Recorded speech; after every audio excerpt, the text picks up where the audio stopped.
नमस्कार प्यारे साथियों। तो आपके अपने YouTube channel HR classes bye Brajesh Rajput 11 में आपका स्वागत है। तो बच्चों, आज मैं आपके लिए लेके आया हूँ अर्थशास्त्र की पार्ट 2 की वीडियो। इसमें भी आपके लिए जो है 100 महत्वपूर्ण प्रश्न हैं जो कि आपके SSC, SSC, CGL, bank clerk आदि सभी एग्जामों के लिए बहुत ही महत्वपूर्ण प्रश्न हैं, उत्तर हैं जो कि वन लाइनर के हैं। तो बच्चों, आप जो है वीडियो को अच्छे से देखिए और सभी प्रश्न उत्तरों को याद कीजिए जो कि आपके एग्ज़ाम में पूछे जाते हैं। तो आइए बच्चों, वीडियो को बिना देरी किए हुए स्टार्ट करते हैं। तो हमारा पहला प्रश्न है कि इंडिया विजन 2020 में वयस्क पुरुष साक्षरता का लक्ष्य कितने प्रतिशत निर्धारित किया गया था। तो बच्चों, वो जो है 96% निर्धारित किया गया था। अगला है, राष्ट्रीय विकास परिषद का गठन कब किया गया था। तो बच्चों, राष्ट्रीय विकास परिषद का गठन जो है 6 अगस्त 1952 ईस्वी को किया गया था। अगला है कि प्रोफेसर PC महालनोबिस के मॉडल पर कौन सी पंचवर्षीय योजना चलाई गई थी। तो बच्चों, वो जो है द्वितीय पंचवर्षीय योजना चलाई गई थी जो कि 1956 से 1961 तक थी। अगला है, भारत में लोहा इस्पात उद्योग की स्थापना सर्वप्रथम कहाँ की गई। तो बच्चों, वो जो है कुल्टी पश्चिम बंगाल में 1870 ईस्वी में की गई थी। अगला है, भारतीय मानक ब्यूरो की स्थापना कब की गई थी। तो बच्चों, ये जो है 1947 ईस्वी में की गई थी। अगला है, व्यय कर किस प्रकार का कर है। तो बच्चों, ये जो है प्रत्यक्ष कर है। बच्चों, कर जो है दो प्रकार के होते हैं, प्रत्यक्ष कर और अप्रत्यक्ष कर। अगला है, इंडिया सिक्योरिटी प्रेस कहाँ स्थित है। तो बच्चों, ये जो है नासिक में स्थित है जो कि महाराष्ट्र में पड़ता है। अगला है, पहला भारतीय बैंक कौन सा है। तो बच्चों, वो जो पहला भारतीय बैंक जो है अवध कॉमर्शियल बैंक है। अगला है, सामुदायिक विकास कार्यक्रम की शुरुआत कब की गई। तो बच्चों, वो जो है 2 अक्टूबर 1952 ईस्वी को की गई थी।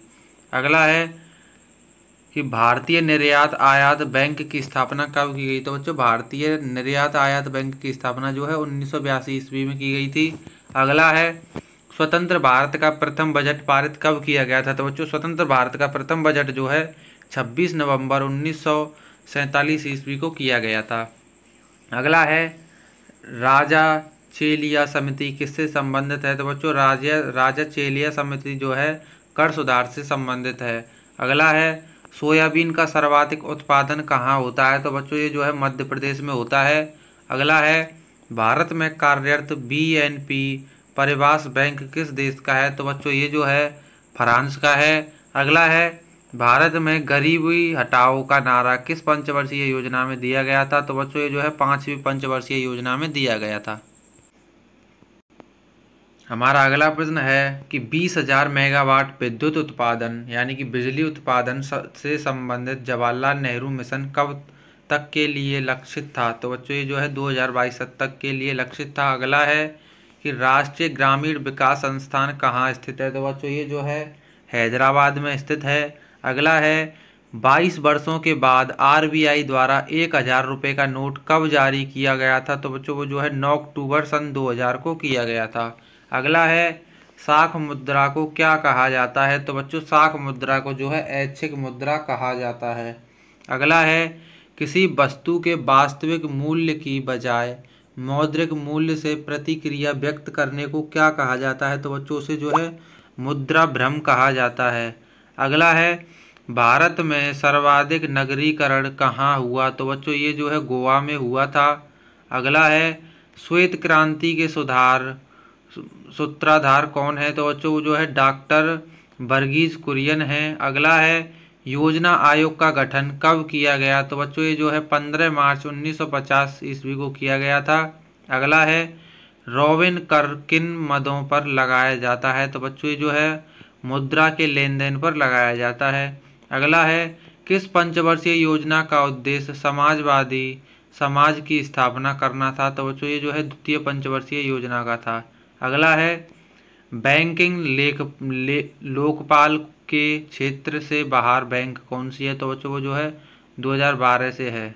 अगला है, योजना का अंतिम अनुमोदन किसके द्वारा होता है। तो बच्चों, ये जो है राष्ट्रीय विकास परिषद के द्वारा होता है। अगला है, नई आर्थिक सुधार की रूपरेखा सर्वप्रथम किस प्रधानमंत्री के कार्यकाल में बनाई गई एवं शुरू की गई? तो बच्चों ये जो है राजीव गांधी के कार्यकाल में बनाई गई थी और तभी शुरू की गई थी। अगला है, इस समय महारत्न कंपनियों की संख्या कितनी है? तो बच्चों वो जो है 7 है। अगला है, भारतीय पूंजी व्यापार को विनियमित करने की वैधानिक शक्तियां किसके पास हैं? तो बच्चों ये जो है भारतीय प्रतिभूति एवं विनिमय बोर्ड सेबी के पास है। अगला है, कौन सा राज्य चावल के उत्पादन में अग्रणी है, यानी कि सबसे आगे है? तो बच्चों वो जो है पश्चिम बंगाल है। बच्चों ये जो है गलती से बंग लिख गया है, ये आपको पूरा लिख देना है बंगाल। अगला है, आबिद हुसैन समिति का संबंध किससे है? तो बच्चों आबिद हुसैन समिति का संबंध जो है लघु उद्योगों में सुधार से है। अगला है, भारत में सर्वाधिक दूध उत्पादक राज्य कौन सा है? तो बच्चों वो जो है उत्तर प्रदेश है। अगला है, फिलिप्स वक्र किस गणना से संबंधित है? तो बच्चों ये जो है मुद्रास्फीति तथा बेरोजगारी से संबंधित है। अगला है, नीली क्रांति का संबंध किससे है? तो बच्चों ये जो है मत्स्य क्रांति से है। अगला है, राष्ट्रीय ग्रामीण रोजगार गारंटी स्कीम कब प्रारंभ की गई? तो बच्चों ये जो है 2 फरवरी सन 2006 में की गई थी। अगला है, योजना आयोग का गठन किस समिति की सिफारिश पर किया गया? तो बच्चों ये जो है नियोगी समिति की सिफारिश पर किया गया था।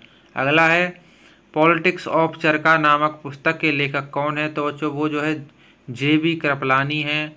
अकेला है, किसी देश द्वारा आयात पर लगाए गए कर को क्या कहते हैं? तो बच्चों से जो है टैरिफ कर कहते हैं। अगला है, बैंकिंग प्रणाली की पुनर्संरचना के संबंध में सुझाव देने हेतु 1991 में किस समिति का गठन किया गया था? तो बच्चों जो है नरसिंह समिति का गठन किया गया था।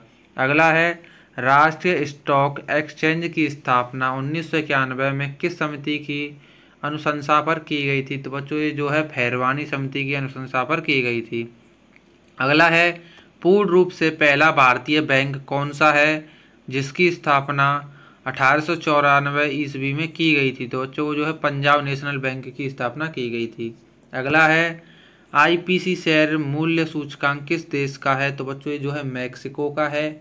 अगला है, किस पंचवर्षीय योजना की सर्वोच्च प्राथमिकता मानव संसाधन का विकास करना था? तो बच्चों वो जो है 8वीं पंचवर्षीय योजना का था। अगला है, भारतीय यूनिट ट्रस्ट की स्थापना कब की गई? तो बच्चों ये जो है 1964 ईस्वी में की गई थी। अगला है, ग्रामीण बैंक किन राज्यों में नहीं है? तो बच्चों ये जो है सिक्किम और गोवा में नहीं है।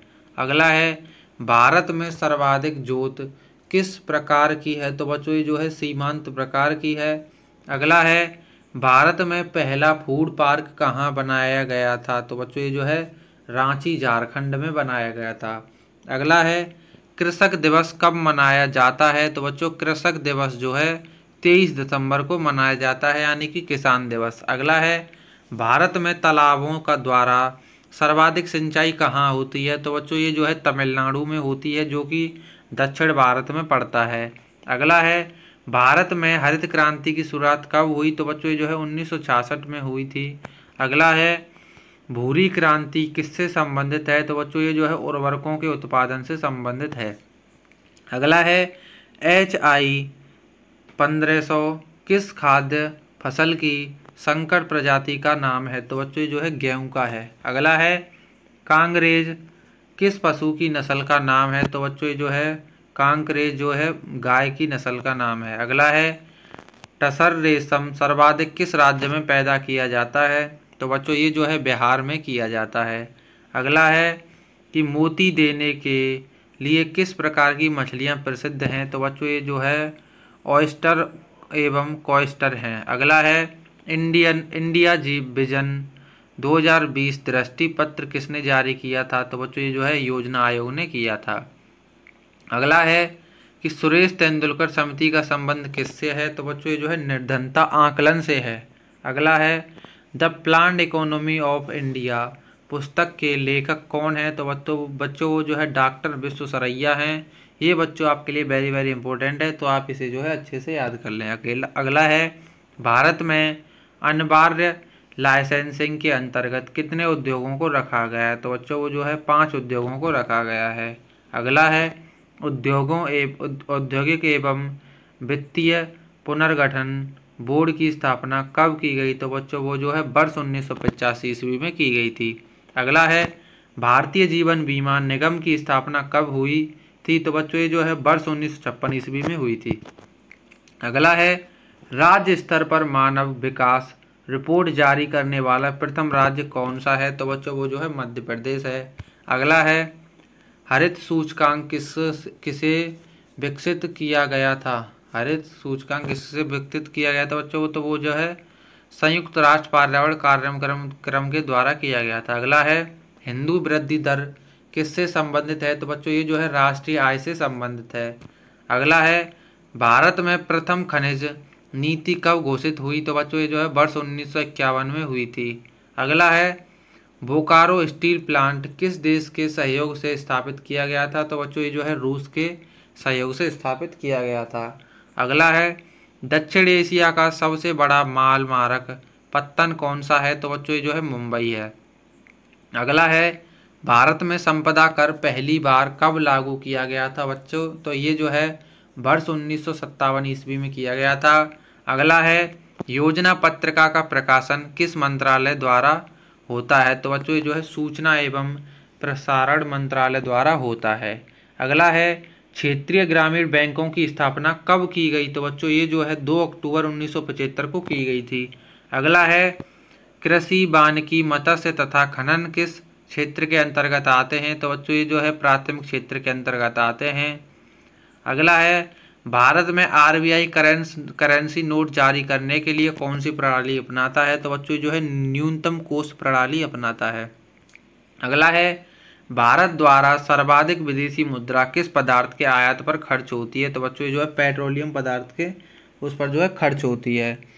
अगला है कि गिल्ड एंड बाजार का संबंध किससे है? तो बच्चों ये जो है सर्राफा बाजार से है। अगला है केंद्र एवं सरकार के मध्य वित्तीय विवादों का निपटारा कौन करता है? तो बच्चों ये जो है वित्त आयोग करता है। अगला है भारत में गैर योजना खर्च का सबसे महत्वपूर्ण मद कौन सा है? क्या है? तो बच्चों ये जो है ब्याज भुगतान है।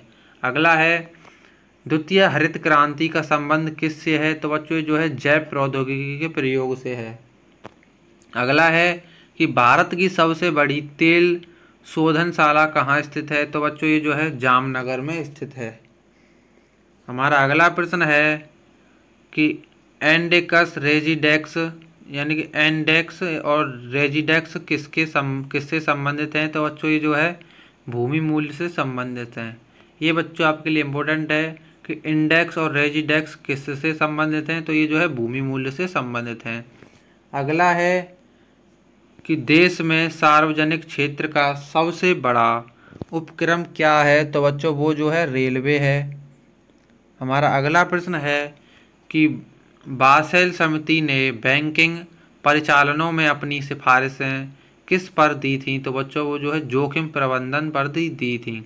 अगला है भारत के संपूर्ण ग्रामीण क्षेत्र में मनरेगा कब लागू हुआ? तो बच्चों ये जो है 1 अप्रैल 2008 को लागू हुआ था। अगला है कौन सा संगठन ग्रामीण मूलभूत सुविधा विकास निधि बनाए रखता है? तो बच्चों ये जो है नाबार्ड है। अगला है माल और सेवाओं की कीमत में गिरावट को तकनीकी रूप से क्या कहा जाता है? तो बच्चों उन्हें जो है अपस्फीति कहा जाता है। अगला है भारत में ट्रेजरी बिल किसके द्वारा बेचे जाते हैं? तो बच्चों ये जो है रिजर्व बैंक ऑफ इंडिया के द्वारा बेचे जाते हैं। अगला है 13वें वित्त आयोग द्वारा केंद्रीय कर राज्य की राज्यों में कितने प्रतिशत की संतुष्टि की गई है यानी कि संतुष्टि की गई है? तो ये जो है बच्चों 32% की गई है। अगला है पानीपत में स्थापित ऑयल रिफाइनरी किस क्षेत्र की है? तो बच्चों ये जो है सार्वजनिक क्षेत्र की है। अगला है करेंसी एंड फाइनेंस पर वार्षिक रिपोर्ट का प्रकाशन किसके द्वारा किया जाता है? तो बच्चों ये जो है रिजर्व बैंक ऑफ इंडिया के द्वारा किया जाता है। अगला है योजना में कोर सेक्टर का क्या तात्पर्य है? तो बच्चों ये जो है चयनित आधारभूत उद्योग है। अगला है शून्य आधारित बजट का क्या अर्थ होता है? तो बच्चों वो जो है हर बार बिल्कुल नए सिरे से बजट तैयार करना होता है। अगला है वह मुद्रा जिसमें शीघ्र पलायन कर जाने की प्रवृत्ति होती है क्या कहलाती है? तो बच्चों वो जो है हॉट मनी कहलाती है। अगला है भारत में सबसे पुराना स्टॉक एक्सचेंज कौन सा है? तो बच्चों वो जो है बम्बई स्टॉक एक्सचेंज है, जिसे हम BSE भी कहते हैं। अगला है किस वर्ष SEZ यानी विशेष आर्थिक क्षेत्र की नीति की घोषणा की गई थी? तो बच्चों ये जो है वर्ष 2000 में की गई थी। अगला है भारत में किस वर्ष दशमलव मुद्रा प्रणाली किस वर्ष लागू की गई थी? तो बच्चों ये जो है 1 अप्रैल 1957 ईस्वी में की गई थी। अगला है भारत में मौद्रिक नीति किस संस्था द्वारा बनाई जाती है? तो बच्चों ये जो है भारतीय रिजर्व बैंक द्वारा बनाई जाती है। अगला है किस प्रदेश सरकार द्वारा प्रस्तुत बजट अब तक का सबसे बड़ा बजट है? तो बच्चों वो जो है झारखंड का है। अगला है हरिद्वार और किस शहर में नमामि गंगे के तहत कई परियोजनाओं को मंजूरी मिली है? तो बच्चों वो जो है हरिद्वार और वाराणसी। अगला है तो मंदडिया व तेजडिया शब्दावली किससे संबंधित हैं? तो बच्चों ये जो है शेयर बाजार से संबंधित हैं। अगला है भारत में हरित क्रांति किस मामले में सर्वाधिक सफल रही है? तो बच्चों वो जो है गेहूं और चावल के मामले में सर्वाधिक सफल रही है। तो बच्चों आज की वीडियो हमारी यहीं पे ख़त्म होती है। अगर आपको वीडियो पसंद आई है तो वीडियो को लाइक करें, चैनल को सब्सक्राइब करें और कमेंट करके बताएं कि वीडियो कितनी अच्छी है और आपके लिए कितनी हेल्पफुल रही है। तो चलते हैं बच्चों, धन्यवाद।